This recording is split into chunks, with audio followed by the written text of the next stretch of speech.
아멘. 프랑스 왕위 계승의 문제로 인해서 프랑스와 영국이 100년 전쟁을 치르게 됩니다. 영국 왕 에드워드 3세는 도보해협을 건너서 이제 프랑스 땅을 점령하게 되어지는데 그때 만났던 첫 성이 칼레 성입니다. 그런데 얼마나 그 칼레 성민들이 안강하게 저항을 했던지 영국 왕 에드워드 3세는 굉장히 곤욕을 치르죠. 그리고 드디어 이 칼레 성을 정복합니다. 그때 이 에드워드 3세는 너무나 이 칼레 주민들이 너무나 이렇게 저항을 했고 막대한 그런 이 영국군에게 피해를 주었기 때문에 어린아이 한 명도 빠지지 않고 다 죽인다라고 이렇게 공언을 했습니다. 그런데 이 에드워드 3세가 마음이 바뀌죠.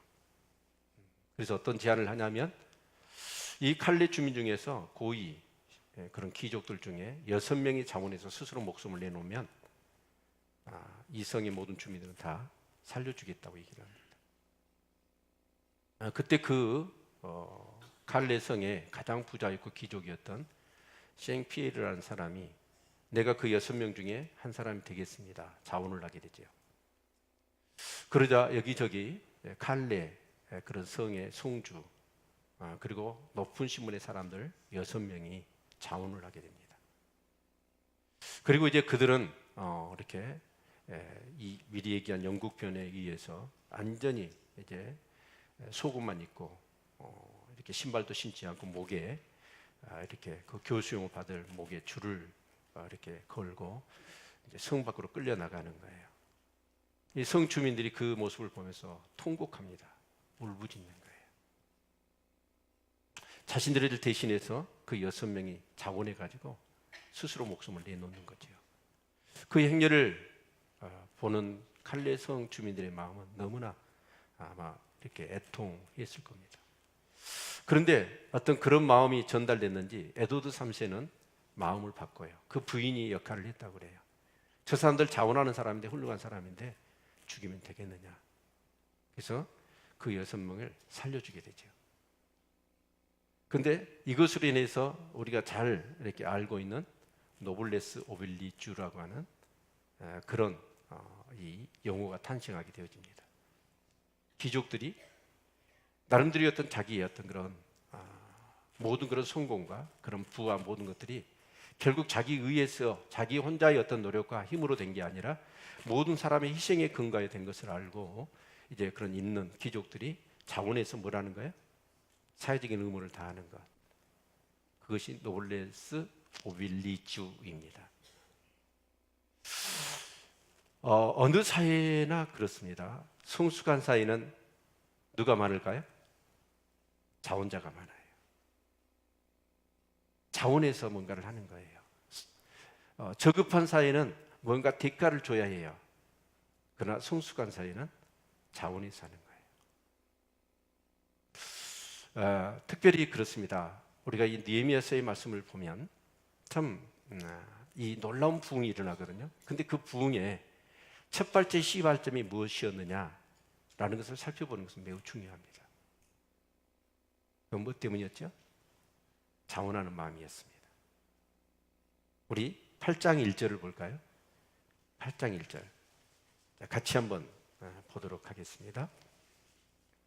시작. 이스라엘 자손이 그 본성에 거하였더니 7월에 이르는 모든 백성이 일제히 수문학 강장에 모여 학사 에스라에게 여호와께서 이스라엘에게 명하신 모세의 율법책을 가지고 오기를 청하매.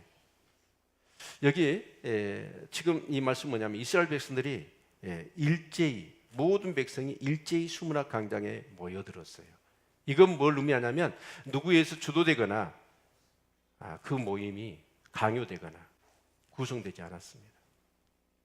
모든 이스라엘 백성들이 한결같이 동시에 약속인 듯이 그들의 그런 마음들에 자원하는 마음이 있어서 수문학 강장에 사람들이 모여든 거예요. 그런데 학자들의 견해에 따르면 최소 3만, 최고는 5만 명의 사람이 이 수문학 강장에 자원해서 모여들었다고 그래요. 그러면서 그들이 모여든 이유가 뭐냐면 뒤에 말씀을 볼까요? 모여 학사 에스라에게 여호와께서 이스라엘에게 명하신 모세 율법책을 가지고 오기를 청합니다. 그러니까 그들은 자원에서 그 많은 수가 모였는데 이유가 뭐예요? 하나님의 말씀을 이렇게 듣고 싶어서 자원에서 모인 거란 말이에요. 여러분, 우리가 한번 생각해 봅시다. 3만 명의 사람을 모으려면 어떻게 해야 될까요? 아마 기획사에서 이렇게 아이돌이나 연예 스타들 이렇게 어떤 곳에 3만 명을 모집해 도시에, 그러기 위해서는 막대한 예산을 투입해야 합니다. 홍보를 해야 합니다. 여러 가지로. 서로 그렇다 할지라도 여러분 정말 그 3만을 모으기가 힘들지요. 그런데 신기하게도 이스라엘 백성들은 뭐냐? 자기들이 다 같이 약속을 한 듯이 막 사람들이 모여들었는데 모인 수가 3만이에요. 그리고 그 의도는 뭐였냐면 다른 게 아닙니다. 하나님의 말씀을 듣고 싶었던 거예요. 도대체 어떻게 이게 가능했을까? 어떻게 가능했을까요? 이런 걸 뭐라고 그러냐면 하나님의 은혜라고 그러죠. 요는 이렇습니다. 제가 볼 때는 이 느헤미야서의 쭉 말씀을 묵상하신 분들은 아마 느낌이 올 거예요. 성벽 재건을 하는데 산발랏 도비야, 사마리아 사람들, 주변의 아라비아 사람들, 수많은 주변의 민족들이 이 성을 쌓는 것을 그렇게 방해를 합니다. 왜냐하면 성은 그 성 안에 있는 주민들의 생명과 재산을 보호하는 것도 있지만 그 성벽은 뭐냐면 바로 하나의 그런 행정센터 역할을 했었고 정치적인 자주권이 보장되어지는 거예요. 대내적으로.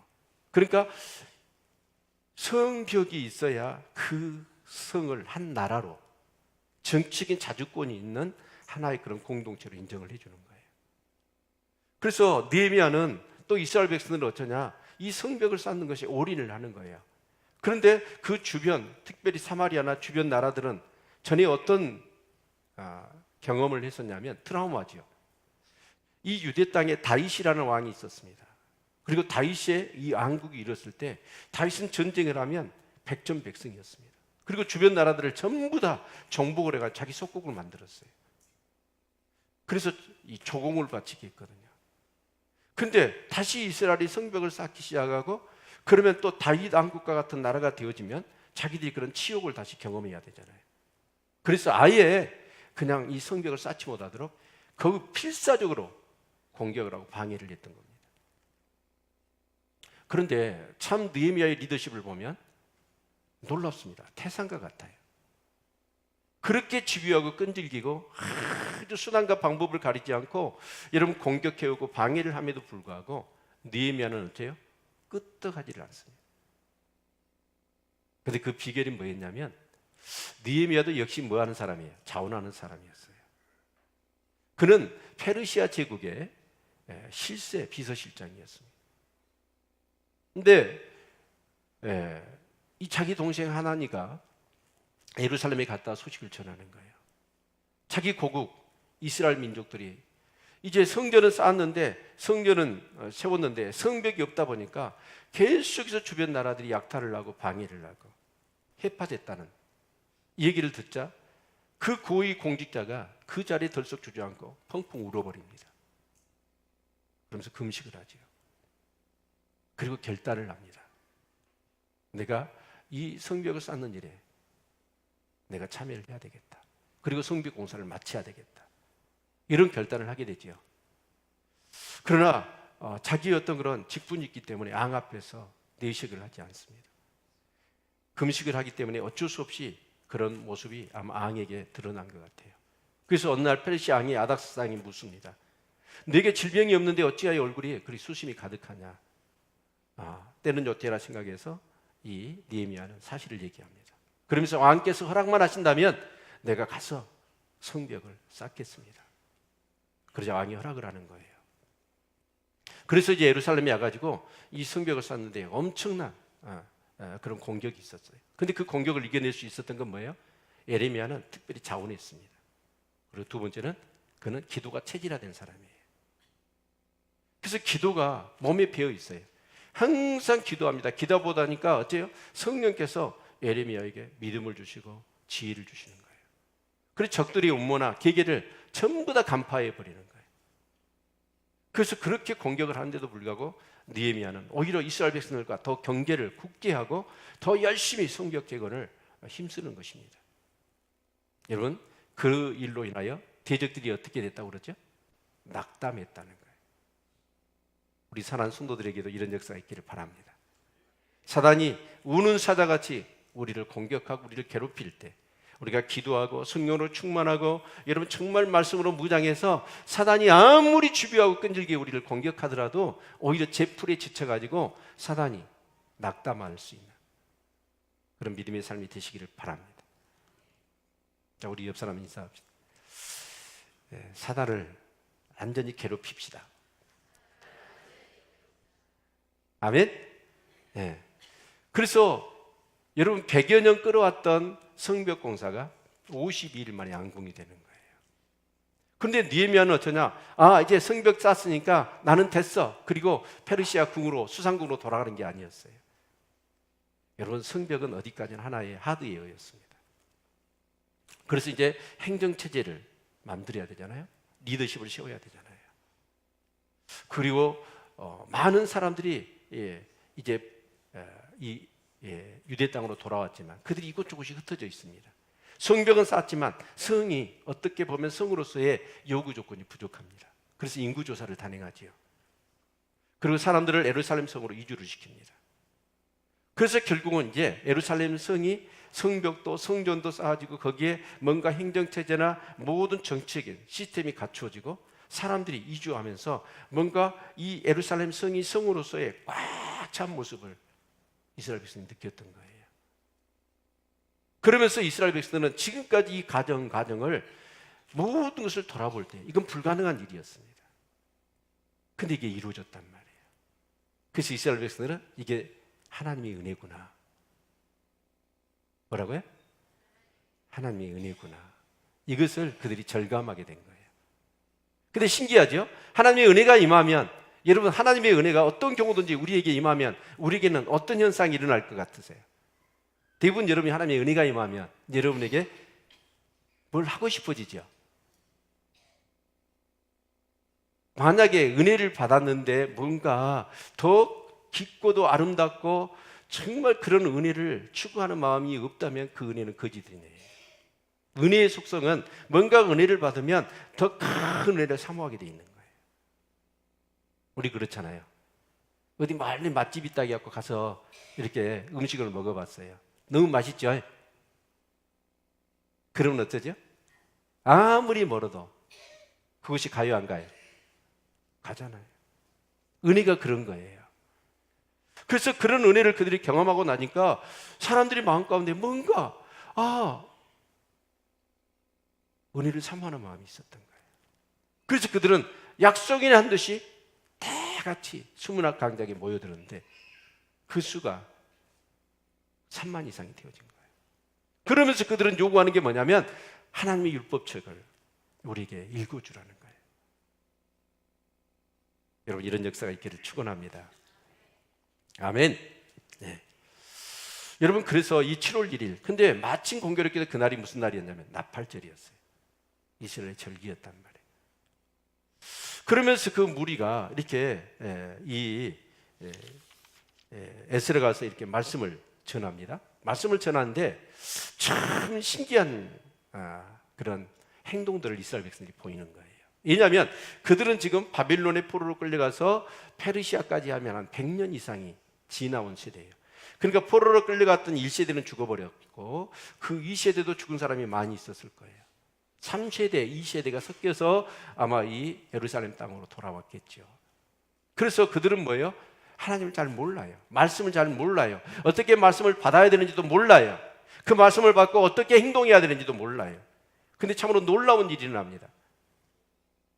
제가 오늘 설교를 안 하고 이걸 한번 해보고 싶어요. 그게 더 은혜가 될 것 같아. 어떻게 했냐면 이제 강단을 만들었겠죠. 그런데 요청을 하니까 에스라가 율법책을 가지고 이렇게 딱 왔어요. 그런 이제 강단에 딱 섰어요. 그러나 율법적을 탁 폈어요. 그때 이스라엘 백성이 어떤 행동을 보이죠? 아니, 성경을 보세요. 답을 모르겠으면 어떤 행동을 하던가요? 그 3만 명이 일제히 빨딱 일어서는 거예요. 여러분, 말씀을 펴자마자 이스라엘 백성들이 그 자리에서 다 일어서는 거예요. 아마 3만 명이 일시에 말씀을 펴자마자 막 어디서 훈련된 것처럼 일어선 거예요. 이건 뭐냐면 하나님의 말씀에 대한 경외감을 나타낸 거죠. 여러분, 이 하나님의 말씀에 대한 경외감이 있으시나요? 이런 집에 성경이 있으면 어때요? 넘어가요, 안 넘어가요? 성경 펴고 잠 자요, 안 자요? 여러분, 진짜 하나님의 말씀에 대한 경외감이 있으셔야 돼요. 근데 그들은 일제히 3만 명이 훈련도 안 했어요. 근데 말씀을 펴자 그들은 빨딱 일어선 거예요. 그리고 말씀을 낭독하니까 어떻게 했어요? 두 손을 들어서 아멘, 아멘 하는 거예요. 그리고 계속 말씀이 증거되자, 여러분, 증거된 게 뭐냐면 설교를 한 게 아니에요. 말씀을 풀어준 게 아니에요. 그냥 말씀을 낭독했을 뿐이에요. 근데 아멘, 아멘 하면서 두 손을 들어서 거기에 반응을 할 뿐만 아니라 그들이 어째요? 엎드려가지고 얼굴을 땅에 대고 통곡하기 시작하는 거예요.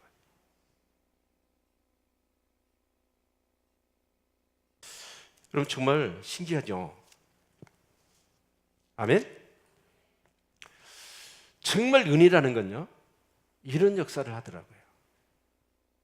하나님의 말씀에 대해서 가난하고 줄이고 사모하는 마음이 있고 그 말씀에 대한 그런 갈망이 있어요.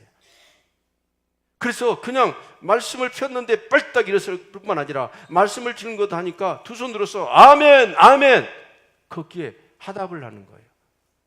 그리고 계속 말씀이 읽어지자 그들은 어째요? 주체할 수가 없으니까 다 땅에 엎드려서 통곡하며 회개하는 역사가 일어난 것이죠.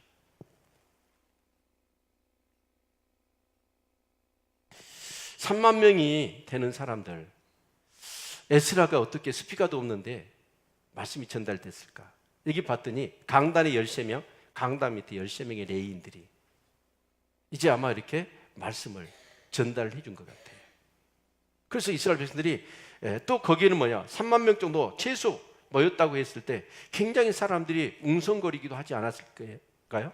근데 거기에는 성령께서 압도하시니까 거룩한 질서가 생긴 거예요. 엄숙한 분위기.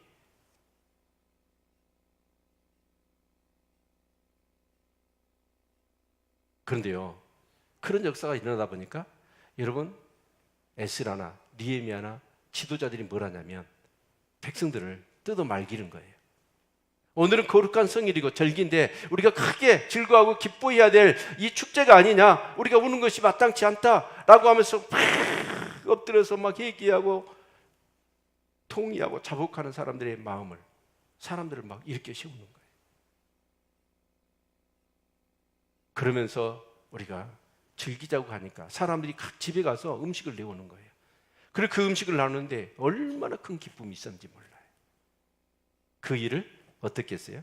하루 종일 했어요. 일일 부흥회예요. 그렇죠? 근데 그 다음날 어떤 일이 났냐면, 자, 13절 볼까요? 13절 보시면 같이 읽습니다. 시작. 그 이튿날 무백성의 족장들과 제사장들과 레위 사람들이 율법의 말씀을 밝히 알고자 하여 학사 에스라의 곳에 모였더니 율법책을 본즉 여호와께서 모세로 명하시기를 이스라엘 자손은 7월 절기에 초막에 거할지니라 하였고, 여러분, 그 다음 날이 되자 아마 동이 트자마자 사람들이, 특히 이 주도자들, 제사장들, 레위인들, 이런 사람들이 다시 에스라 앞에 약속이라는 듯이 또 모여들었어요.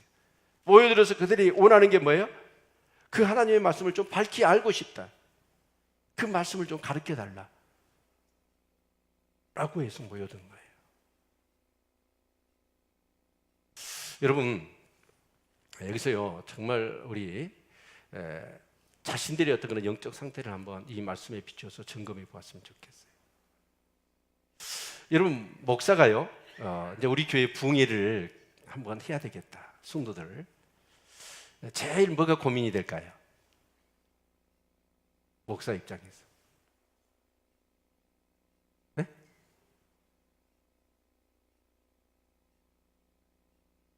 뭘 제일 고민할 것 같으세요? 네. 성도들이 과연 모일까 안 모일까? 이게 제일 고민스러워요. 여러분, 옛날에는 어땠냐면 우리 한국교회가 부흥할 때는 목사님 이런 걱정할 필요가 없었어요. 부흥회만 열었다 가면 꽉꽉 찼습니다. 여러분, 우리 교인들은 두말할 필요가 없죠. 이웃 교회들 같이 모여들어서 막 은혜 받으려고. 그래가지고 여러분, 그런 부흥회를 참석해 보는 건 모르겠네. 자리가 없어가지고 신문지 깔고 앉고, 강단에도 이 강단 여기만 놔놓고 이 강단에도 빼곡히 틀어서가지고 막 말씀을 들었어요. 우리 교회도 전에는 어땠는지 아세요? 저기 그 신북에 있는 덕진교회가 있습니다. 그 덕진교회 영암읍을 지나가지고 덕진 가야 되잖아요. 강주 방면에. 거기서 부흥회가 있을 때 여러분 혹시 거기에 참여하신 분 계시나요? 벤또 싸가지고 가서 부흥회 참석하고 조시주뚝에서 벤또 까먹은 거 아시죠? 그때 참여하신 분 있나요? 어? 다 잊어버리시는가 봐요. 저는요 그게 잊어지지가 않아. 이웃교회도 아니고 저기 신북에 있는 교회에 부흥회 한다는데 그때 엄신영 목사님이 오셨어. 그래서 거기 집회를 참석하고 싶은데 어쩌냐, 도시락을 쌌어요. 그래가지고 집회에 참석하고 오다가 보니까 저기 어디 조수지가 있더라. 그 조수지 뜨기 와서 도시락을 까먹고 왔어요. 그 정도로 사실 옛날에는 어찌 우리가 은혜를 사모했지요. 우리 교회가 부흥하려면 그런 역사가 있어야 합니다. 우리 교회가 부흥회를 하면 어떻게 해야 돼? 특별 집회가 있다 그러면 어떻게 해야 될까요? 진짜 옛날에는 그 교인들은 여러분 진짜 이 집회에 참석 안 하면 부끄러워서 창피해서 교회를 못 다닐 정도였어. 그런데 오늘날은 어쩌죠? 우리 교회의 부흥회인데도 불구하고 교인들이 참석을 안 해. 이건 역적이요. 스파이야, 스파이. 여러분 그런 일이 없기를 바랍니다. 우리 교회가 부흥하려면 예배에, 여러분 정말 기도에 이런 부흥회가 있고 집회가 있다고 하면 여러분 정말 사모하는 마음으로 모여 자원해서 모이실 수 있기를 축원합니다. 놀라운 것은 그거예요. 여러분 자원해서 모이니까 어떻게 되죠? 깨달음이 더 큰 거예요. 강요에 의해서 누군가에 의해서 동원되고 여러분 누군가에 의해서 기획되고 여러분 그래서 정말 그 집회나 그 예배에 참석했다고 생각해 봅시다. 은혜가 될까요? 은혜가 되질 않아요. 오늘 이 예배에 나오실 때도 여러분이 그런 마음으로 나오신 거죠. 막 사모해서 일주일 동안 삶을 사는데 너무나 푸석거려. 가뜩이나 미세먼지도 많아갖고 죽겠는데 내 영혼도 너무 메말라가지고 그래서 내 속에서 일어나는 육체의 감정들과 소욕들도 이겨내지 못하고 내 삶의 어떤 그런 여러 가지 그런 문제들 때문에 슬프고 힘들고 어렵고 그래서 진짜 예배가 기다려지고 예배에 참석해서 뭔가 하나님의 충만한 인재 속에 은혜를 받고 그런 것들을 싹 해소해내고 새 힘을 새로운 은혜를 받으려고 하는 그런 가난하고 줄이고 목마른 심령으로 자원해서 이 예배에 참석한 줄로 믿습니다. 그런데 이 두 번째 날 이 그룹들은 어떤 그룹이냐? 첫날 딱 집회가 끝났어요. 그리고 두 번째 날 약속도 돼 있지 않아. 그런데 그 지도자들이나 제사장들이나 레인들은 어떤 마음을 가졌냐면 아니 전날 말씀만 낭독했어. 그것도 은혜가 됐어. 근데 집에 가서 잠이 안 와. 생각해 보니까 그 말씀이 좀 깊이 알고 싶은 거예요. 그래서 그들 또한 자원해서 웨슬 앞에 와가지고 여러분 말씀을 가르쳐 달라는 거예요. 우리 교회가 저는 우리 성도들이 그랬으면 좋겠어요. 목사님, 우리 몇 사람 모여있는데 성경 구문 좀 가르쳐 주세요. 아멘을 한 번도 안 하시네. 우리 성경 공부 좀 성경 좀 가르쳐 주세요. 이런 마음들을 여러분 가지시기를 축원합니다. 저는요 이런 것 같아요. 성경 공부하면요 자각이 뿔떡 일어나서 가르칠 거예요. 아무리 아파도 성경 공부를 가르치고 나면 나서불어. 저한테는 이 성경 공부를 가르치는 그 기쁨이 있는 것 같아. 아멘. 근데 이 사람들은 뭐냐? 여러분 이게 부흥의 조짐이죠. 말씀을 사모하고 더 말씀을 깊이 알고자 하는 그런 마음 가운데 모여가지고 말씀을 밝히 알고자 가르쳐 달라는 거예요. 여러분 이런 역사가 있기를 축원합니다. 자, 그래서 에스라가 이제 말씀을 가르쳐 주는 거예요. 그래서 이제 말씀을 쭉 가르치는 과정 속에서 어떤 말씀인지는 모르겠지만 아마 레위기 말씀이 아닐까 싶어요. 근데 그 말씀이 어디에 딱 걸리냐면 초막절에 걸린 거예요. 초막절 말씀을 딱 이렇게 이 에스라가 강론을 딱 하다 보니까 거기에 모였던 이스라엘 백성들이 갑자기 숨이 딱 멎어버린 거예요. 사람들이 강력한 성령의 임팩트가 있는 거예요. 왜 그러냐면 그 초막절은 뭐였죠? 이스라엘 백성이 광야 40년 동안 정말 얼마나 힘든 것이었습니까? 그런데 하나님이 그들을 지키시고 인도하시고 필요한 것들을 공급해 주신 그 은혜에 감사해서 이스라엘 백성이 가나안 땅에 들어가서 처음 곡식을 지어서 그 열매로 하나님께 영광을 올려드립니다. 그러면서 그 광야의 40년을 하나님께서 어떻게 지키시고 인도하셨는가를 기억하며 그들이 나뭇가지나 천조각을 만들어서 가까운 광야에 나가지고 여러분 초막을 지어요. 그리고 거기서 7일 동안 하나님이 그들을 어떻게 지키시고 인도하셨는가. 그럴 때 그들은 하나님에 대해서 그 하나님의 인도하심에 대해서 어떻게 반응했는가. 그것을 다시 한번 돌아보는 거예요. 그들에게는 일기의 매치가 되지 않았을까 싶어요. 포로 바벨론 70년, 페르시아까지는 100년, 150년입니다. 근데 그런 어떤 가정 속에서 이스라엘 백성이 출애굽해가지고 그 광야에 거쳐서 가나안 땅에 정착하게 된 것이 마치 포로의 기한에서 이제 그 수없는 대적들의 그런 공격과 집요한 그런 공략 앞에서도 그걸 이겨내고 50일 만에 성벽을 쌓고 예루살렘 성이 온전하게 회복되어지는 그런 어떤 그런 가정을 보면서 마치 그 처음 초막절에 그 내용과 그들의 상황이 매치가 되어진 거예요. 그래서 그들은 어때요? 초막절을 지킨 것이죠. 근데 그 초막절을 지키다 보니까 왜 그들이 나라를 잃어버리고 그 포로 생활을 했고 하는 모든 것들이 깨달아지기 시작한 거예요.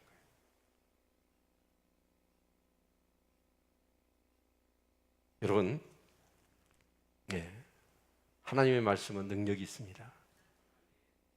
그리고 그들은 초막절을 지키다 보니까 와, 왜 우리가 진즉에 말씀대로 살지 않았고 이 초막절을 지키지 않았는가? 왜냐하면 여호수아 이후로 초막절을 이스라엘 백성이 가나안 땅에 딱 들어가자 이제 초막절을 1000년 동안 지킨 적이 없었어요. 근데 초막절을 지키다 보니까 그 하나님의 지난 날에 그 은혜가 막 쏟아지는데 너무 감사가 되어지는 거예요.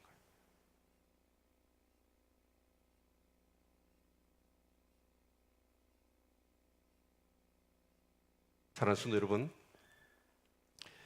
정말 우리 교회 안에 이 지혜와 계시 영이 임할 수 있기를 축원합니다. 말씀. 어제도 청년들과 성경 공부를 하면서 그 얘기를 잠깐 했어요.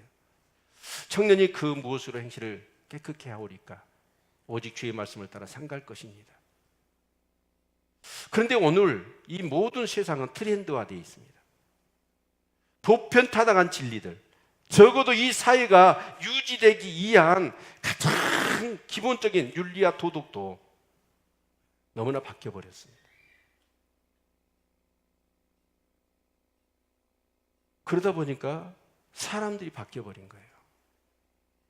사람들의 윤리와 도덕, 그런 본성조차도 막 바뀌어버린 것 같아요.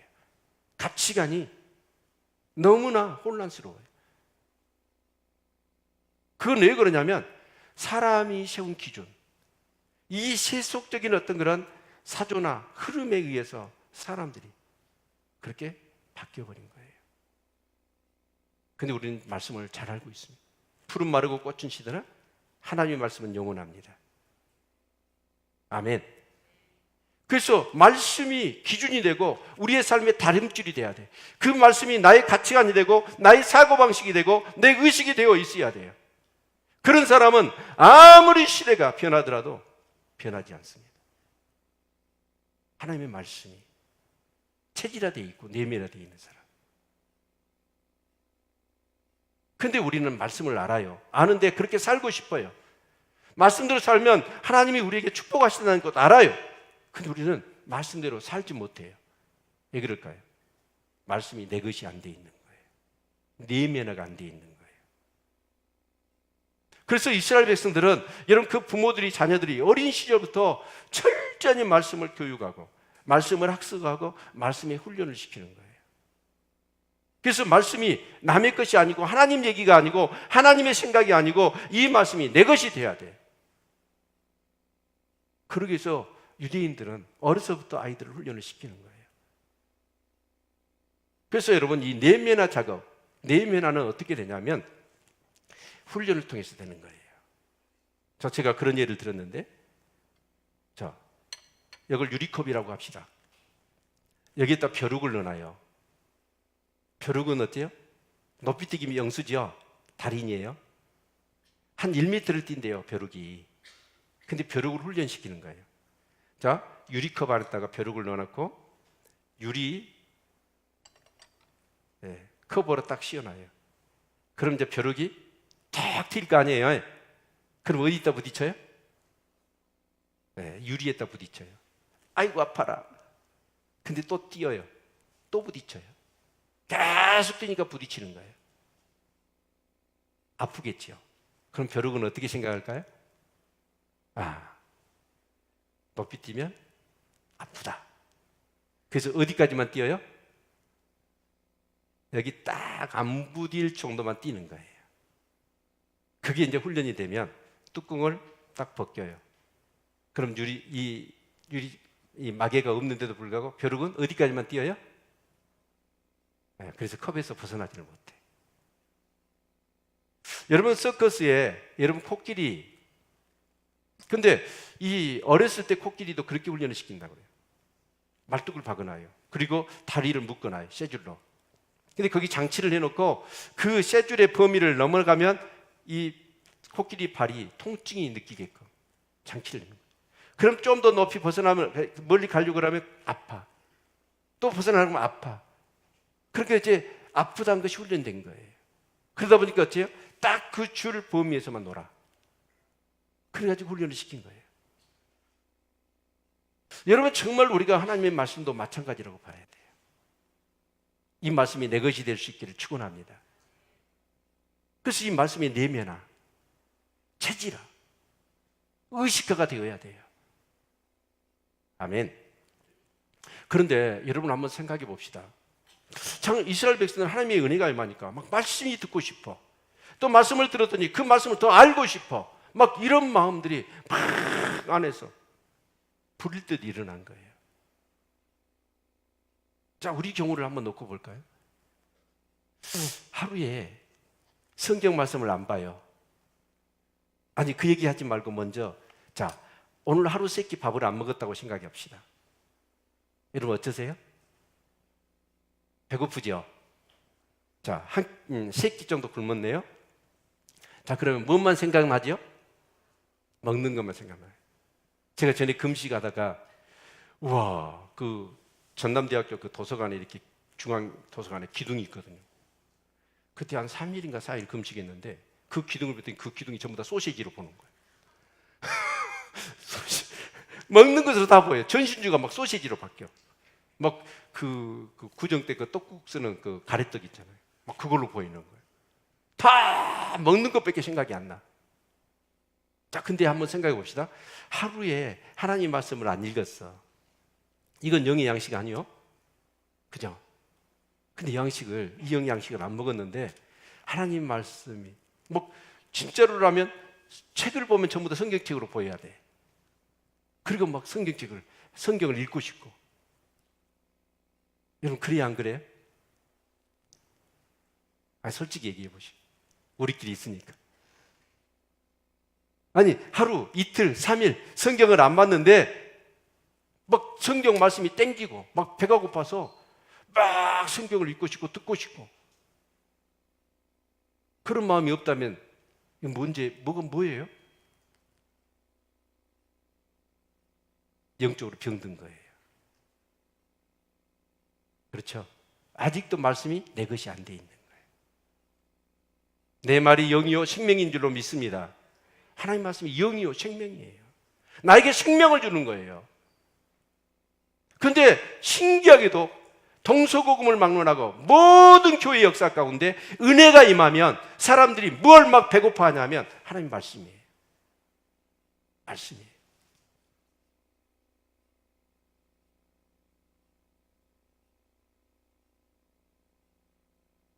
그래서 이제 그들은 초막절 일주일을 지키는 거예요. 너무 은혜가 가득했겠죠. 저는 이걸 제안하고 싶어요. 올해 우리 성도님들 일주일 휴가 받으면 텐트를 가지고 깊은 산속으로 들어가셔서 일주일 동안 하나님께서 내게 베푸신 은혜들을 기억해내면서 깊이 하나님과 대면하는 우리 성도님들 되셨으면 좋겠어요. 남자들은 대답 안 하고 여자들만 대답하고. 그것이 안 되면, 그것이 어려우시면 하루에 30분씩 말씀을 묵상할 수 있기를 바랍니다. 아멘. 네.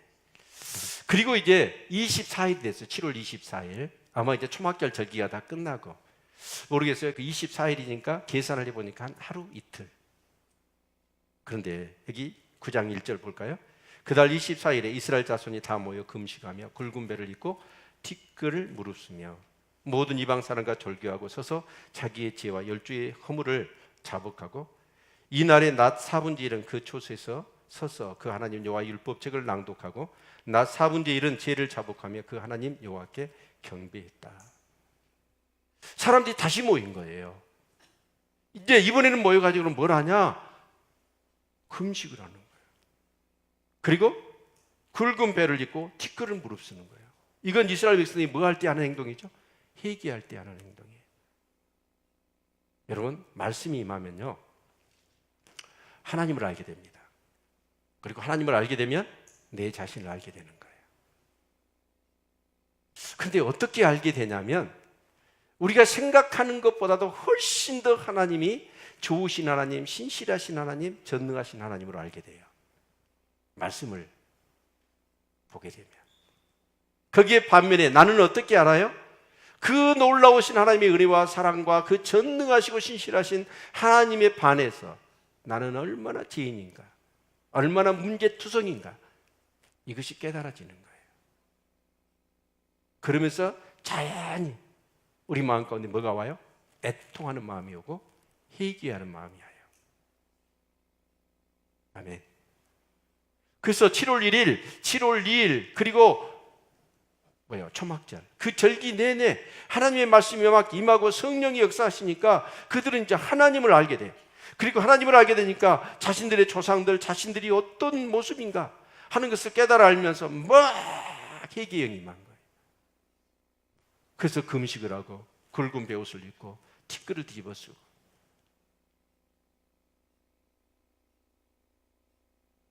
여러분요, 우리가 하나님 말씀을 읽으면 이게 축복이에요. 그렇죠? 하나님 말씀은 거울이에요. 그래서 나의 죄와 연약한 부분들을 다 보여주셔요. 근데 아무리 부부가 여러분 정말 이렇게 인고 부부라 하더라도 한번 생각해 보세요. 당신 좀 이게 문제 같아. 이런 것들이 잘못됐어. 이렇게 얘기하면 여러분 남편이 그렇게 얘기했다고 봅시다. 그럼 부인이 어떨까요? 정말 고마워요. 저의 연약함을 지적해 주시고. 그럴 부인 있으세요? 대부분 이럴걸요. 당신이나 잘해. 부부를 떠나서 여러분, 목회자가, 성도들이 진짜 잘못되어서 기도하다가 도저히 저분이 저렇게 해서는 하나님 축복을 받을 수 없고 믿음이 흔들릴 것 같아. 어려움이 생길 것 같아. 그래서 기도하다가 참고 참았다가 권면을 해줘요. 그럼 요즘 성도들이었지. 그렇게 권면하면, 목사님, 저의 잘못 지적해 주셔서 감사합니다. 그럴까요? 아니에요. 상처를 받아버리더라. 그리고 시험에 들어버리더라. 그러면서 여기만 교회냐? 저기도 있다 그러고 그 교회로 가버려. 그런데 여러분, 하나님의 말씀을 읽으면 그 하나님의 말씀은 어째요? 영이요 생명이고, 성령께서 어떻게 하십니까? 나를 감화 감동을 시켜가지고 내 스스로 잘못을 깨달아지는 거예요. 그리고 회개하는 거예요. 여러분, 이 죄는 뭐예요? 암덩어리예요. 여러분, 1년에 한 번씩, 2년에 한 번씩 정기검사하죠? 꼭 하시길 바랍니다. 왜 그럴까요? 내 몸에 암이나 잘못된 것들이 있는데 그것이 잘하면 내 생명을 이어가는 거예요. 그래서 그런 것들을 비싼 돈 들여가지고 여러분 검사를 한 거 아닙니까? 정부에서도 막대한 예산을 투자해가지고 여러분 정기검진을 하게 하는 거예요.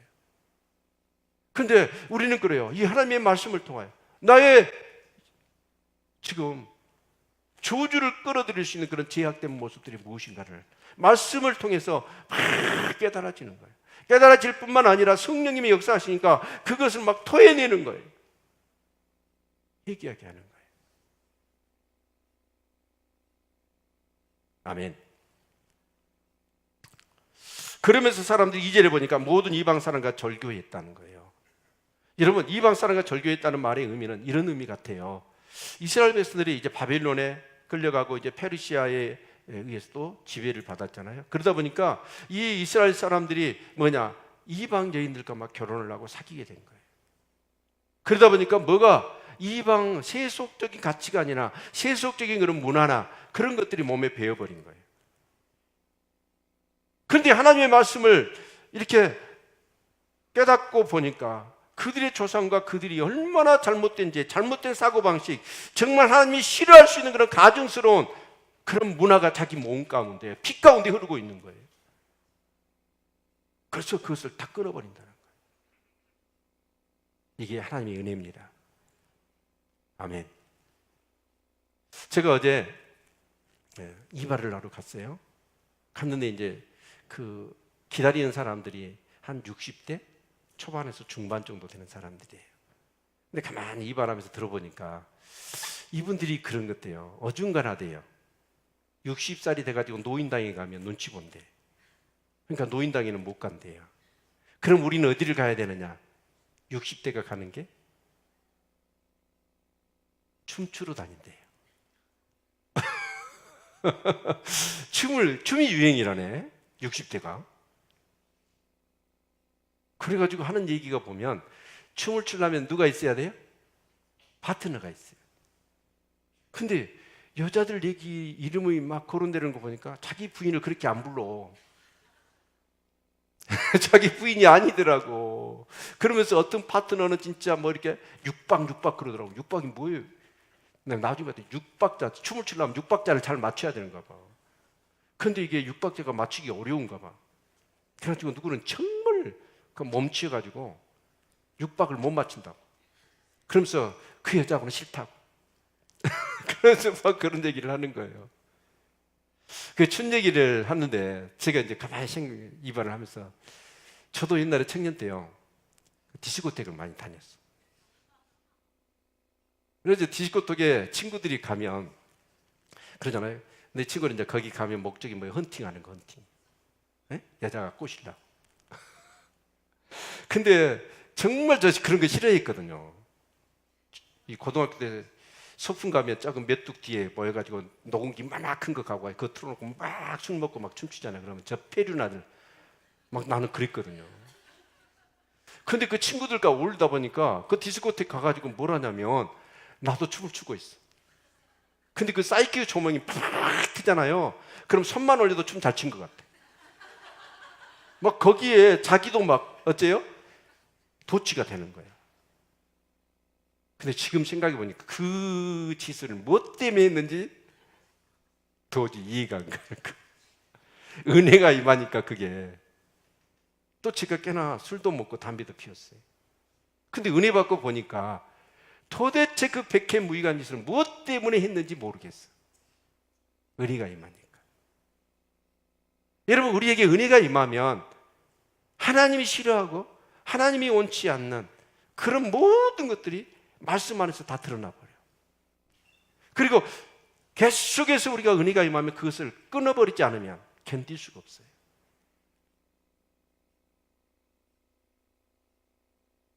술, 담배 얘기하니까 마음에 찔림이 있는 분들이 한 5분 있는 것 같아요. 여러분, 말씀을 보시기를 바랍니다. 그리고 깨달아지시기를 바랍니다. 은혜를 받으시기를 바랍니다. 그러면 진짜 내 삶 가운데 저주를 끌어다 드리는 것이 죄거든요. 근데 그 죄가 확 드러나 버려. 누가 지적하면 성질 나잖아요. 화가 나잖아요. 그런데 성령님은 내 전인격을 감화 감동해서 내 스스로 그것을 깨닫게 하고 그것을 이겨낼 수 있는 힘을 주시는 거예요. 그럴 때 부흥이 오는 거예요. 아멘. 그리고 이제 그들이 이방 사람과 절교를 합니다. 그러면서 이제 6절부터 9절까지 그 몇 절이죠?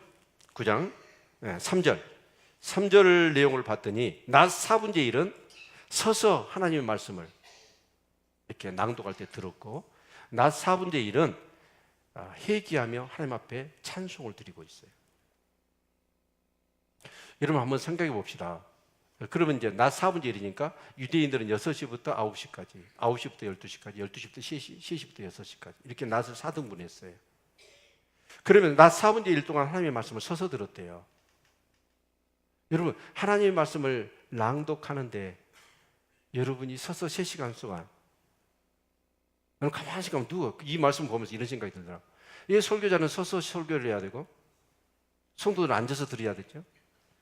누가 이거 처음부터 만들었을까? 이런 생각이 드는 거예요. 누가 힘들까요? 듣는 사람이 힘들어요? 설교한 사람이 힘들어요? 그럼 제가 앉고 여러분이 서서 들어야지. 근데 여기 이스라엘 백성들은 3시간 동안을 서서 듣는 거예요. 거기는 노예학교도 있었을 거예요.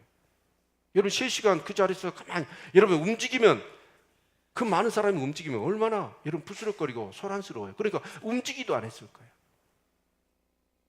여러분 진짜로 저는요 카자흐스탄 알마티 은혜교회 가가지고 보신 분들 아실 거예요. 찬양 연습을 하는데 아침부터 4시간 5시간을 계속해서 리허설을 해요. 근데 우리가 볼 때는 너무나 성령의 임재가 강력하거든요 그 찬양이. 근데 리더가 얘기하냐면 뭐라고 얘기하냐면 임재가 없대요. 다시 해야 돼. 다시 해야 돼. 4시간 찬양 연습을 하는데 누구 하나 물 먹으러 가거나 여러분 정말 화장실에 간 사람이 없더라고. 이거 어떻게 해석해야 돼요? 생리 현상이 멈춰버렸을까? 은혜가 임한 거예요.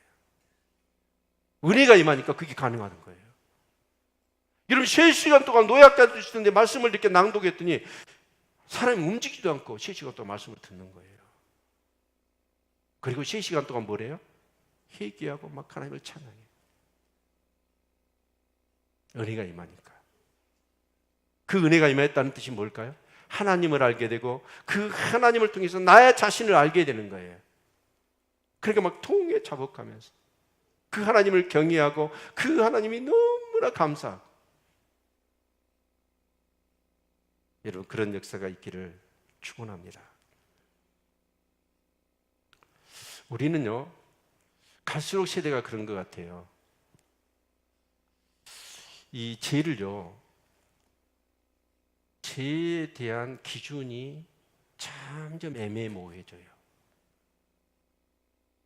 그래서 죄를 죄로 인식하는 것을 굉장히 두려워합니다. 그래서 죄의 기준을 약화시키고 죄라는 개념을 모호하게 만들어버렸어요.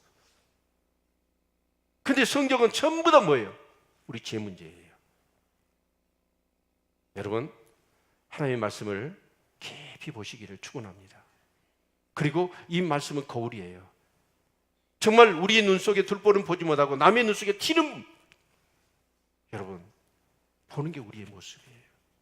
그런데 이 하나님의 말씀을 보면 내 몸속에 있는 그런 들보뿐만 아니라 티까지도 보게 되어지는 거예요.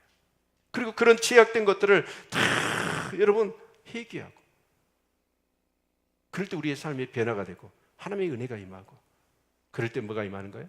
부흥이 임하는 거예요. 아멘. 이런 것들을 깨닫다 보니까 그들은 뭐예요? 하나님 막 찬양하고 싶어지는 거예요. 전능하신 하나님, 창조주 하나님, 그 역사의 주인 되신 하나님, 우리의 모든 것들을 주관하신 그 하나님이 알아지고, 그 하나님에 비해서 정말 그 은혜에 합당한 삶을 살지 못하고 불신과 불순종의 삶을 계속해서 살았던 우리의 연약함이 깨달아지는 거예요.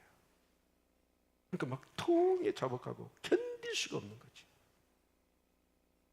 그런데 세계 역사적으로 보면 이런 일들이 곳곳에서 일어났습니다. 우리 1907년 1월 6일 평양 장대인교회 부흥회, 너무나 우리가 잘 알고 있는 내용입니다. 길손주 목사님과 그 장로님 두 분이 시작했어요. 부흥을 사모해서. 그렇게 기도하는데 그 기도회가 일주일이 되다 700명이 모인 거예요. 새벽 기도가. 그리고 부흥회 첫날 1,500명이 모였습니다. 그리고 목사님들과 선교사님들이 번갈아가면서 말씀을 증거하는데 성령이 강력하게 임하면서 은혜가 임하니까 사람들이 말씀을 듣다가 어떤 사람은요, 이 죄가 깨달으니까 울부짖어요. 그리고 그 예배당에 있지를 못해서 밖으로 뛰쳐나가 버립니다. 그래가지고 막 밖에 나가서 헐떡거리는 거예요. 이 죄가 통렬하게 성령님이 막 역사하시니까 밖에 나가서 살 수가 없잖아요. 다시 들어와가지고 떼굴떼굴 굴러버려요. 성령님이 그 죄를 깨닫게 하시니까. 아주사의 부흥운동 여러분 잘 아시잖아요. 그냥 말씀을, 기록된 말씀을 읽기만 했어. 그런데 성령이 임하시니까 원자 폭탄같은 그런 부흥의 역사가 일어나 버린 거예요.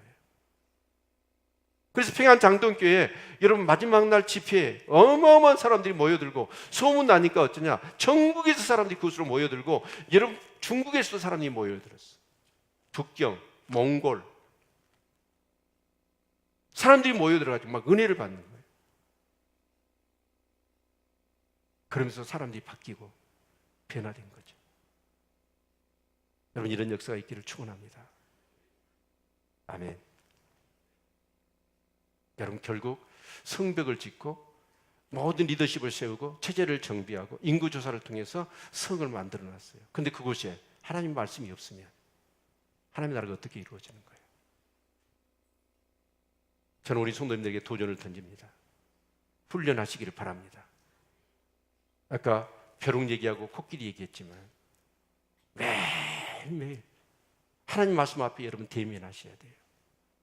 그리고 그 말씀을 통해서 나를 보아야 돼요. 그리고 하나님을 보셔야 돼요. 그러면서 여러분이 그렇게 살아간다면 제가 볼 때는 진짜 여러분의 삶은 소망이 있습니다. 우리 교회 그럴 때 부흥할 거예요.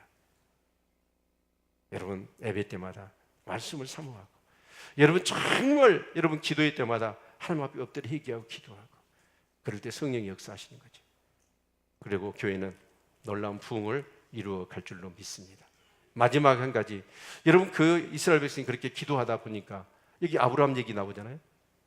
그들의 믿음의 뿌리가 무엇이고, 그 역사의 가정 속에서 하나님이 나를 구원하시기 위하여, 우리 민족을 구원하시기 위해서 어떤 열정을 가지시고 그 신실하게 역사하셨는가, 그 역사의 가정 속에 그 모든 것을 되짚으면서 그들이 막 깨달아가기 시작하는 거예요. 그게 내일 말씀이죠. 여러분 신앙도 그렇습니다. 역사적인 그 근거들, 그래서 성경을 봐야 돼요. 그 아브라함, 아니 아담 때부터 시작됐던 하나님의 구원의 역사가 정말 아브라함을 통하여 이스라엘 민족을 통하여 또 많은 사도행전을 통하여 이 복음이 이 땅 가운데 우리 내게 임하기까지 얼마나 사단은 공격을 했고 많은 패역한 사람들이 정말 이 믿음의 삶을 살아가지 못하도록 탄압하고 핍박하고 그럼에도 불구하고 하나님은 신실하게 그 역사를 진행시켜 오셨으니, 그리고 그 복음이 내게 임한 거죠. 한낱 견고하게 어떤 사람에 의해서 우연히 된 게 아니라는 거예요. 하나님의 너무나 크고도 큰 경륜 속에서, 그 하나님의 섭리 속에서, 그 역사 속에서 그 하나님의 이 복음의 역사가 내게 임한 거예요. 이걸 생각하면 하나님을 부인할 수가 없지. 그래서 성경을 읽는 거예요. 아멘. 그래서 여호와를 기뻐하는 것이 우리의 힘입니다. 여러분 8장에 그 말씀을 하고 있어요. 여호와를 기뻐하는가? 우리가 은혜를 받으면 그 여호와를 인하여 막 기쁨이에요. 그 기쁨은 뭐예요? 힘이에요. 세상을 이길 수 있는, 세상이 우리를 이길 수 없는 힘이, 능력이 바로 여호와를 기뻐하는 거예요. 그런 은혜가 우리 성도들과 우리 교회 가운데 임할 수 있기를 축원합니다. 네, 기도하겠습니다.